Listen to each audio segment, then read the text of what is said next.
If you're looking for an aggressive, universal chess system that's simple to learn, you could try this. E3, bishop b2, e3 with the idea of trading the light square bishop for the knight, f4 with the idea of clamping down on the e5 square, knight f3 in castles, and take off the knight. And now the plan is control e5 and play for a kingside attack. And here's just an example. Here's another example. b3, bishop b2, e3 with the idea of the bishop taking out the knight,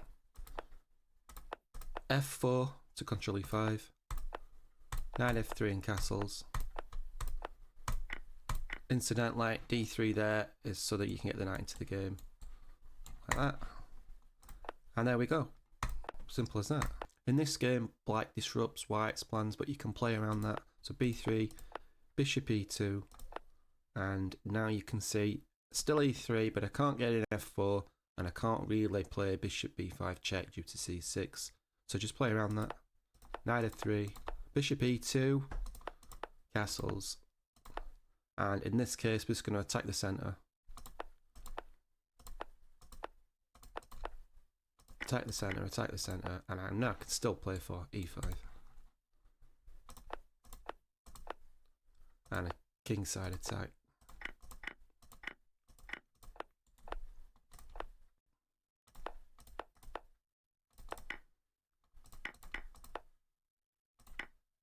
In this case, it's the rook that's mopping everything up, and pin and win. With the black pieces, it's exactly the same idea, just colours reversed. So b6, bishop b7, e6, the idea of trading the bishop to control the e4 square, f5, knight f6, castles, and try and control e4 and play for a kingside attack. This is basically playing a Dutch structure, a really aggressive structure for black. With black, it's often a lot harder to get in the f5 move, so you just have to play without it and try and attack the centre. Here's an example.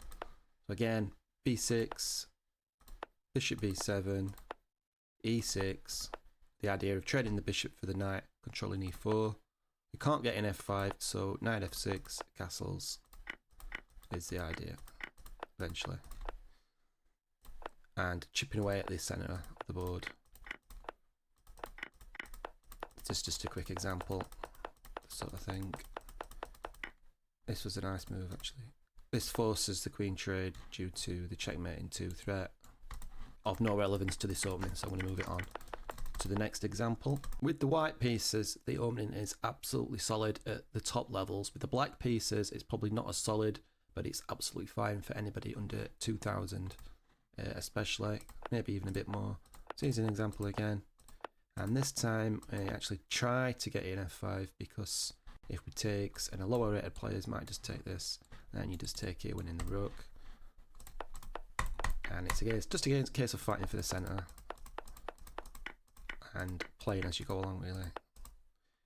Around this, very interesting. It's very interesting because not only do you cut down on the amount of theory that you have to learn to bare basic minimums, that just a simple understanding, a simple plan, you've got a control of the centre with the e5 idea, or the the e4 on the other side, but it's just simple to learn, and off you go. And you can spend that time that you would have spent drilling lines, doing other things, studying tactics, studying strategy, endgames, whatever it is, and it's absolutely perfect.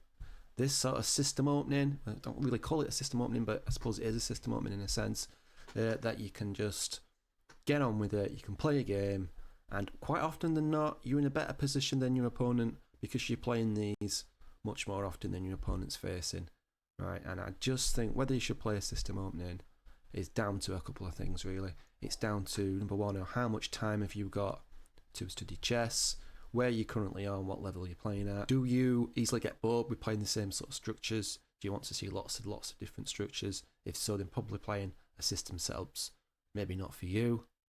But overall, on balance, I just think this is the way to go really for a lot of people, because the amount of opening theory, if you're playing it with e4 for example, is just huge, and you will really struggle if you haven't got much time to prepare for all the different replies against e4. But with b3, bishop b2, the Nimzo Larsen setup, you are just straight away getting a chess game with a simple plan.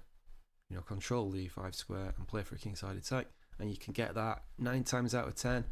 You're not going to get that every single time, because as you saw in the examples, you can't always get in the f4 move, but you can be flexible around that, and you're still probably going to be in a position that you're more familiar with than your opponent.